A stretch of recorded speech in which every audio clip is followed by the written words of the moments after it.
I call to order the work session of Swarthmore Borough Council, April 4, 2016. I note that all members are present, as is the mayor.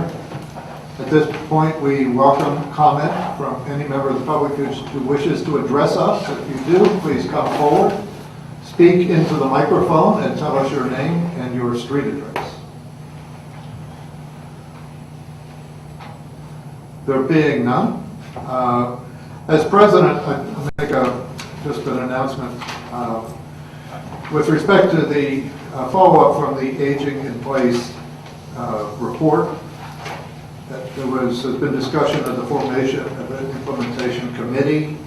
Some of the folks who were very much involved in that effort, who I believe will be the kernel of the ongoing process, met this past week. Ross was there as our representative to the group. I was there auditing. A question had arisen in the work up to that meeting as to whether, in fact, it was in the interest of the group to be appointed as such by resolution of council. And Ross thoughtfully raised the question about the potential implications of proceeding in that fashion under the Sunshine Law. And given that the nature of this group is not deliberative, but to sit around and think great thoughts, but rather to actually do something, it seemed less important that it have the imprimatur of council, but rather that it can most efficiently do its work, which may be with unannounced meetings, it may be conducting its business by email. And the decision was made that ultimately by those who are present, who I think were very much the central part of the study itself and will be part of the ongoing process, to forego whatever benefit they might derive from being a council-appointed group and dealing with others, in favor of having the most flexibility of how they go about doing their business. And so the decision was made by that group to forego being designated and appointed as such by council, and so there will be no resolution, subject to the views of council, of course. There will be no resolution by council appointing the group. It's my sense that they have adopted a new name for their purpose, and not an implementation committee, but action group, and have already begun thinking thoughts about how to go about what they're going to do. And to that end, the memorandum, which you've all seen, that Ross had prepared some time ago, taking all of the recommendations of the Aging in Place Task Force and placing them under the various committees of council for further thought, or if they didn't fit there, focused on the group to be formed, which will now be called the Aging in Place Action Group. And they are already continuing to have their next get-together. So I think we'd be fully supportive of their efforts. Whether they have an appointment from us or not, I think for this purpose makes very little difference. But rather what's important is the extent to which we assist them in doing what they propose to do for the benefit of all of the community, most exclusively those who have wished to age in place, as long as they wish to do so in the borough. That having been said, I call on Lauren as chair of the Environment Committee for a report. Sure. Okay. The March cleanup day of Little Concrete Park went great. There were 23 brave souls out there in the cold, including 5 children. And the next cleanup day is April 30th, and that will coincide with the, Ross, help me out, I never remember the initials, the concrete, Yes. the Chester Ridley Crum Watersheds Association, Thank CRC you. Watersheds. What he said, with their cleanup day, which is several different locations. And the pop-up art in the park is being well received. It's great. There's also a little video. I was about to send it to council. Tracy Bevette made a video, but we lost electricity just at that moment in my house. So, but the art installation that Tracy Bevette created with some other help with some other people is still in Little Crumb Creek Park. It's in the kind of the field. And it'll be there until the weekend, where it will be deconstructed, is the word that he used. You'll be glad to know that the installation included bamboo from Swarthmore. I get a kick out of that anyway. But not living. Not living. Oh no, gosh, no. It's from Gloria Hamilton's yard. It's painted. And I think that's all I really have to report this time. It's a very interesting display. One I'd like to actually spoken with the artist to get at the seed of it. I think it is ironic, perhaps, and intended or unintended, that for the most part the art display is made up of painted bamboo, and those of you who may not have noticed, under the aegis of David's committee, a great stand of bamboo was just taken down in Little Crumb Creek Park, and so and a lot of scrub vegetation, greatly improving that part of the park that is up closest to the corner of Yale Avenue and Swarthmore Avenue. So it's fascinating, and I invite you to take a walk through the park and look at it, and enjoy the absence of the rogue bamboo that has been removed. Finance Committee, Michael? Yes, I have a couple of things. For starters, the committee did meet this past month, and just to bring everybody up to speed, Jane and I had an interesting meeting with a pension consulting company that's local in media, and we thought that meeting was sufficiently interesting such to bring it to the Finance Committee as well as the Pension Committee, in the sense that while Pierce Park is doing a fine job, I mean, we're performing in line with the markets for the most part, if not slightly better, after fees.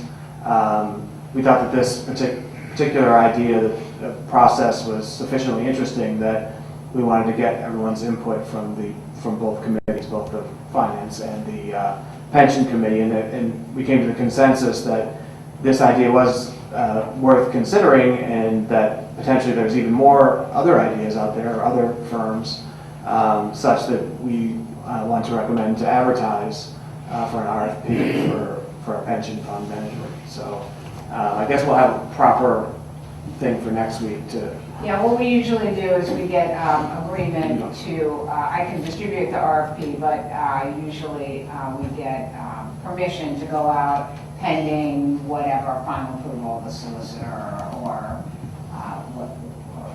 whatever. And the RFP is a statutory form. Yeah. There's a statute that requires how you do it and how you notify people who submit proposals. Do we require low bidder for pension? No, but you do have to award it based on kind of a fiduciary duty standard, where what's in the best interest of the borough, not your brother-in-law, that sort of thing. So. Actually, 2 years ago, we passed a resolution saying what steps are required when you go out, particularly the pension advisors, because given the status of a lot of pension funds, it was worried that municipalities were not using a good process to select pension fund advisors. So it's sort of a complicated RFP, but it does have how it's rated and evaluated, which I think is what you want. It will go to the pension committee for evaluation, and then will ultimately be decided by council. And if I remember, there's a requirement that they disclose financial contributions that they had made to political committees. So it may ultimately result in us staying with Pierce Park, but again, it's sufficiently interesting that I think the formal presentations and considerations may work out to be the best interest of the borough. So anyway, that will be a formal. Is it technically a resolution? Or No, it's just to an advertise. Authorization to It's like going out to advertise. bid for the. Yeah, it's an authorization to advertise. Okay. And then secondly, that we'll have is a much simpler issue. We have some debt that's 10-year debt that's currently we're paying 4.633%, and there's an opportunity to refinance it at 1.486%. So, and the 10-year U.S. Treasury bond is 1.8%, so lower than that. So we thought that's a good opportunity, obviously, from a money saving, about $15,000 plus per year savings. So I don't think there's much discussion. The only consideration is that there's the opportunity also to put it into variable rate at 130. But it was our thought that the spread between those two of 130 versus 1.486 for 10 years it wasn't a big enough spread to really consider the variable rate. But anyway, that would be a formal resolution 2016-06 for consideration next week. I think that is all. That's it. Any questions? We won't reserve a lot of time to decide whether we will approve refinancing from 4% to 1 point whatever.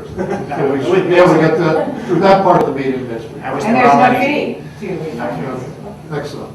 Ross, General Government? General government did not meet this past month, and we do not plan to have a meeting this month. So no meeting there. I don't really have anything else to report. I just want to follow up on the aging in place to make it clear that the private citizens that are getting together as this aging action group do intend to go public with that and reach out to the public and are looking into the possibility of creating many more means of communicating with the entire community, bringing people onto that committee, so it's a very open committee, and they feel that if they need our help, they will come back to us for their help. So I just wanted to add that. Thank you. Planning and zoning, Karen? We have in front of us tonight Resolution 2016-5, which will, if passed, grant the final land development plan approval for the Cunningham Field parking lot. Hopefully you have the resolution in front of you and maybe you've had a chance to read it. But if not, the key points here are that the Planning Commission met last month, and by a 3-2 vote, they are recommending to Council that we pass this resolution granting the final land development approval. So just some of the high points here are, if you go down to the numbered paragraphs, the 2012 resolution, which was the preliminary land development approval, that will be incorporated into this resolution. So the recommendations, the conditions that were included in that resolution become part of this. So those conditions must be met. And then there were also 2 letters from Panoni, who is our borough engineer, and he had recommendations or conditions that he had put in here, and those will also be met by the college. And then there are some additional things here, and these were discussed in a fair amount of detail at the Planning and Zoning Committee meeting last month. But following the construction of the parking lot, there's going to be a post-construction inspection of the landscape visual screen. I think a lot of thought went into the plan of how much foliage and how many trees are going to have to be put back in order to, I don't want to say conceal the parking lot from the street, but there was some concern on the part of the Planning Commission and our committee that there are trees being removed from where the parking lot is going in, but the college is going to put in a very large buffer area, and there are also going to be evergreen trees screening the parking lot lights that are going in. And then as to the lighting itself, there was a lot of discussion about how bright and how high these lights should be. My understanding, and Jane can jump in and correct me if I'm wrong, they're going to be, I think, only 12 feet high, which is lower than what a normal parking lot lighting would be. So these aren't going to be sort of these enormous, I don't know, I'll call them Klieg lights, that's not the right word, but they're going to be lower than normal, and there is going to be a condition in here that the color temperature will not exceed 3,500 Kelvin unless the borough expressly waives that requirement. Jane was right in recommending that there should be some flexibility in this proposal to work with the college, that if we can put in some sort of dimmable lights down there, then that would be the way to go and not get too wrapped up in the color temperature of the lights. Yeah, and I actually haven't had a chance to talk to Ross about it, but the college's engineer, but just the week before, in the parking lot right here, I realized that those lights are coming in at a certain wattage, but then when they go on at night, they'll be at a lower wattage, and then they're preset to dim at midnight to an even lower wattage. So I think that's the kind of thing that we want to continue the discussion with the college about. Actually, it's to their advantage. You'll save money every time when the light's at 23 watts, you're hardly drawing anything at all. So that was the idea, was that even by the time those lights go up, we could have a better technology, so it just gave us a little flexibility, rather than rigidly saying you have to do exactly what's on these plans right now. And then going to paragraph numbers 7 and 8, these are two items that were very important that came up for discussion at length in our committee meeting. The college was already going to indemnify, defend, and hold harmless the borough for this mid-block pedestrian crossing that will be going in on Chester Road. And in addition to that, we requested, and the college agreed, to add the borough as an additional insured on the college's insurance policy for that, but just limited to, Bob, am I right, that's just limited to the mid-block pedestrian crossing. Yeah. I think those are the high points of the resolution. Now, this is something I would move next week, not this week. Okay, so is there any discussion of the contents of the resolution? I know that was a lot. Anyone? Sure.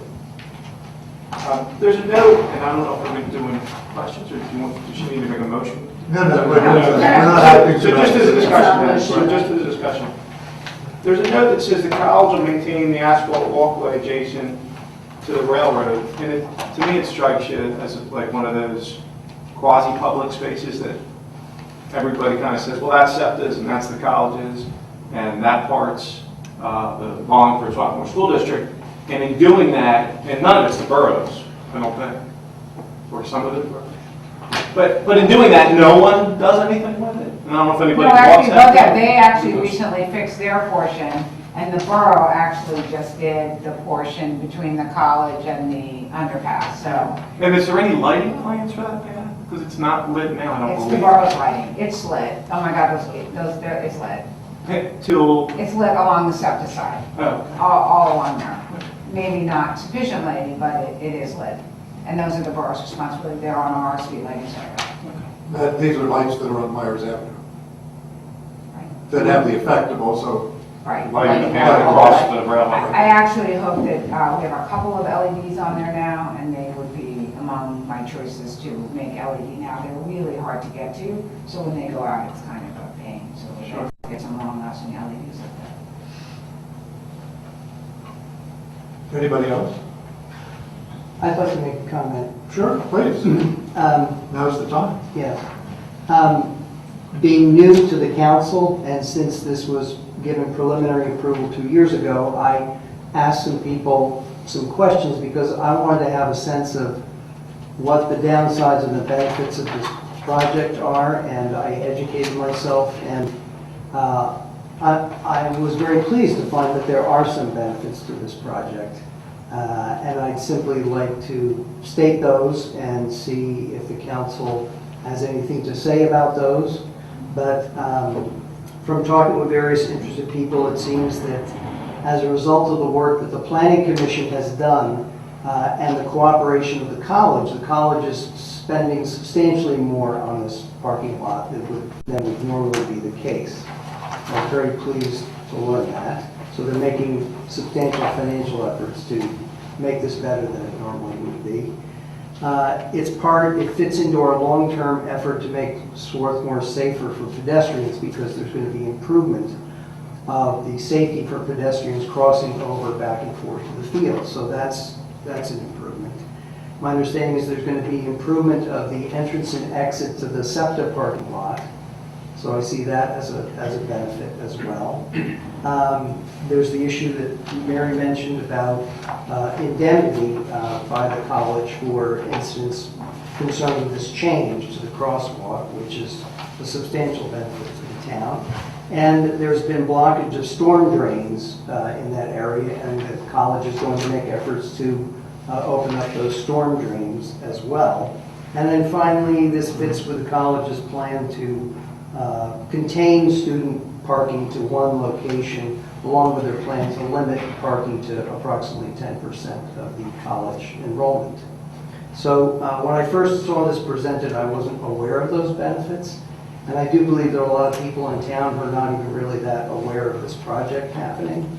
But I just wanted to state on the record that there are some benefits to this project for the town.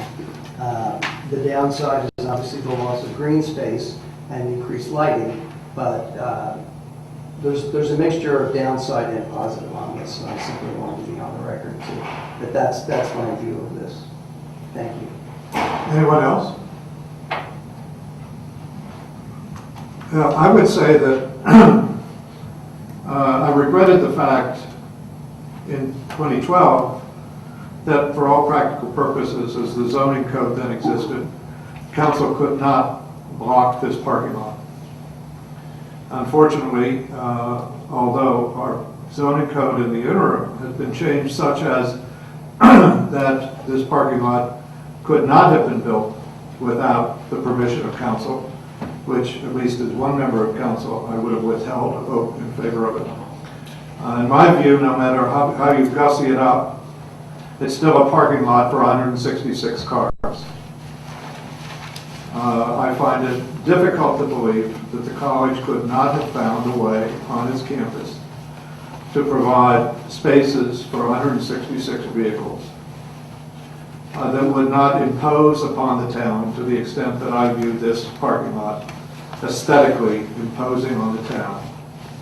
Conceal it behind trees as one might, lowering the lights as far as one might. The fact remains it's an enormous parking lot, taking up to the extent of its dimensions, green space that will be gone. Those who have lived in town for a long time will have, over the last 10 years, watched the disappearance of green space, granted, college green space, taken by the inn parking lot, taken by the softball field, taken by the new dorms that are going to be built. And this is, in my view, a further reduction.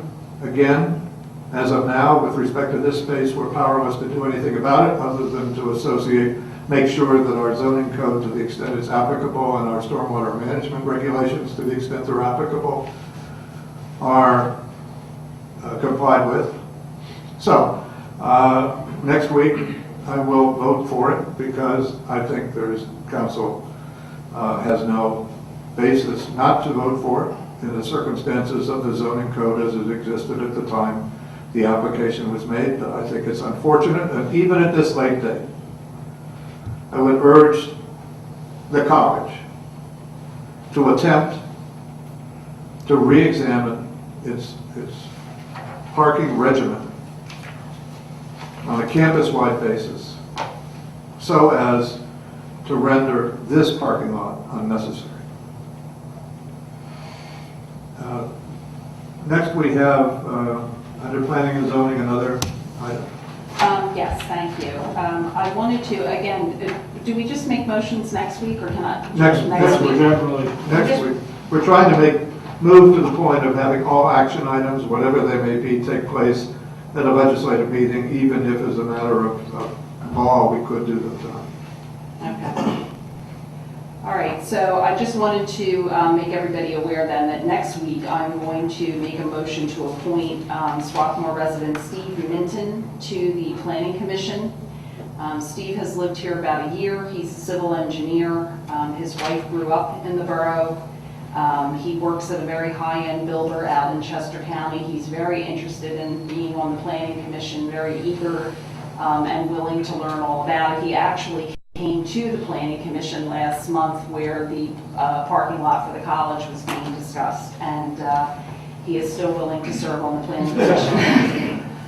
So that's Steve. And then in addition, I am going to make a motion to appoint Cynthia McLeod, who is the Superintendent of Independence National Historical Park in Philadelphia. Cindy's lived here with her family since 2008. She's an architectural historian. I think they'll both be wonderful additions to both the Zoning Hearing Board and the Planning Commission. I'm glad that they're willing to volunteer in the borough in some capacity. And that's Excellent. it. Thank you. Public safety. Thanks, David. We met last month, discussed a number of issues. At the top of the agenda is Jane circulated with the agenda for this evening a draft resolution. That's Resolution 2016-04, establishing permit parking for persons working in the Swarthmore Town Center zoning district. This is something that we've talked a lot about, both at the committee level and in council. You've all got a copy of it, so I don't think, unless there's discussion, I intend to bring it up for a vote at next week's legislative meeting. Any discussion, questions, comments? Yeah, thank you for efforts. There's One more, yes, Sorry. one more, Sorry. yeah.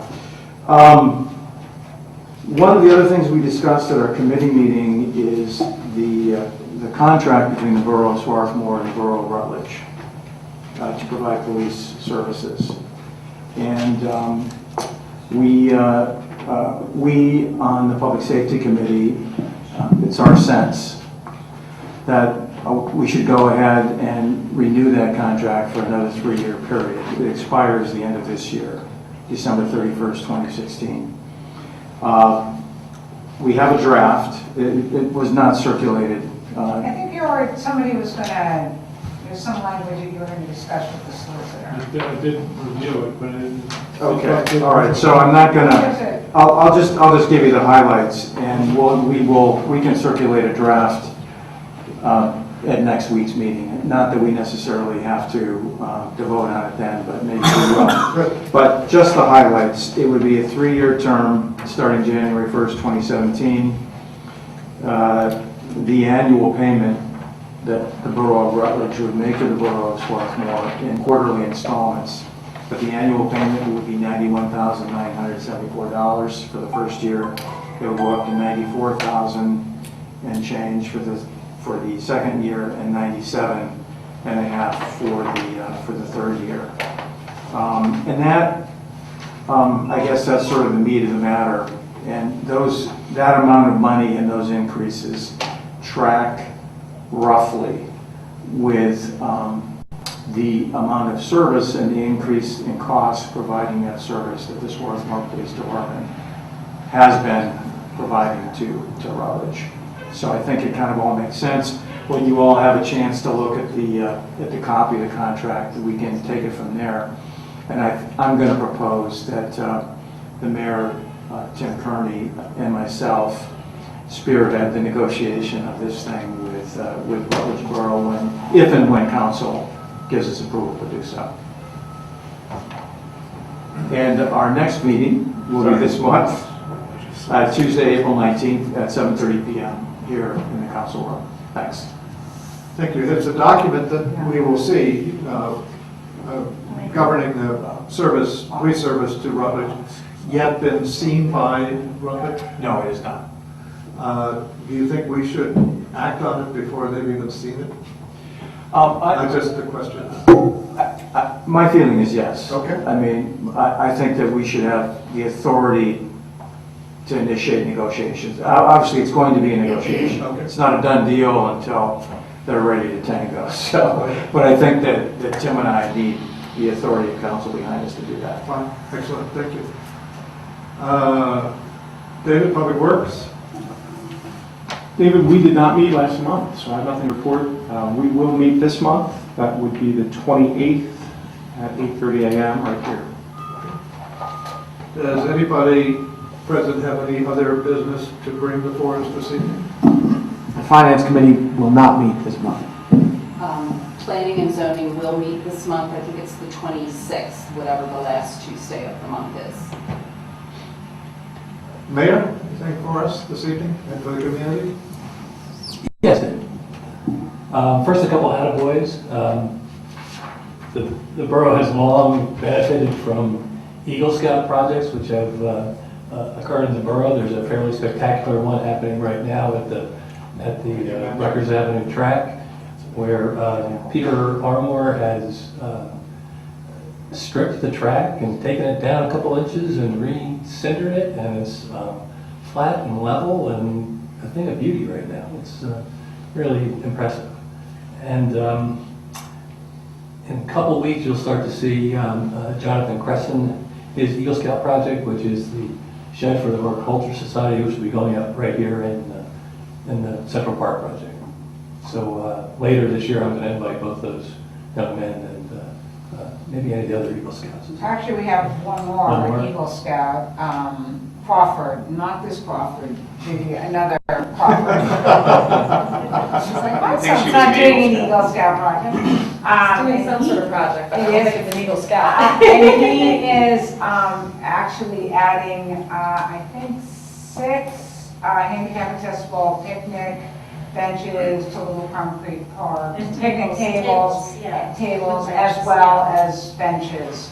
And he's actually building them himself. I don't think he's doing them from a kit. Anyway, so that will be yet a third project. I have a fourth Eagle Scout doing soccer benches for Rutgers Field as well, and he's building them himself. So we'll have a busy Eagle Scout. Right. Is he working with the school district? Yeah. Right. School district, SRI already gave it okay, we're throwing a little money. Right. And the school district, I think, has been pretty helpful with Peter, so that's been a great contact for them. My other Swarthmore attaboy is that I currently have a copy of Katie Crawford's new book on my nightstand. That's an attaboy. Reading soon. It's an attaboy. I had the pleasure of meeting some new hires at the inn at Swarthmore, the marketing director and the catering. They told me that May 1st there will be tours available during the fun fair. Is that That's right. We are partnering with Mark to do open for fun fair, both the store and the inn. So I think that's really exciting news. And Wednesday? Tuesday will be the first night we're accepting guests, and there will be a ribbon cutting on Wednesday the 4th. Good stuff. So be on the lookout for Day invitation. 1 was the fun fair. Fun fair, the tours. And when's the ribbon cutting? May 4th. May 4th. Going to have the Strathaven marching band or anything there for to greet the first guests? We've got a brass quintet, we think, and we're hoping to get the silver tones. So stay tuned. And just wanted to give you an update on Central Park. Yes, please, yes, we're going to ask. Going outside. The weather has been fortunate and good for us. The contractors have been pretty amazing working through the rain we have been having, and they think they're probably a couple days ahead of schedule. Of course, there's always, in a project like this, there's always things that they can vary in terms of beat items and things like that. So, but we think they're doing a great job. We should be pouring the ramp out here, which would be exciting to see for some of us at least, that to make the connection down. And then the amphitheater should start to take shape pretty soon. We're on schedule for the April 19th for the parking lot to be reopened. I'll note that it's going to be reopened just with the scratch coat down. It's not going to have the finished paving on it yet, but it will be marked, and people will be able to use it. The meters should be up and working for that.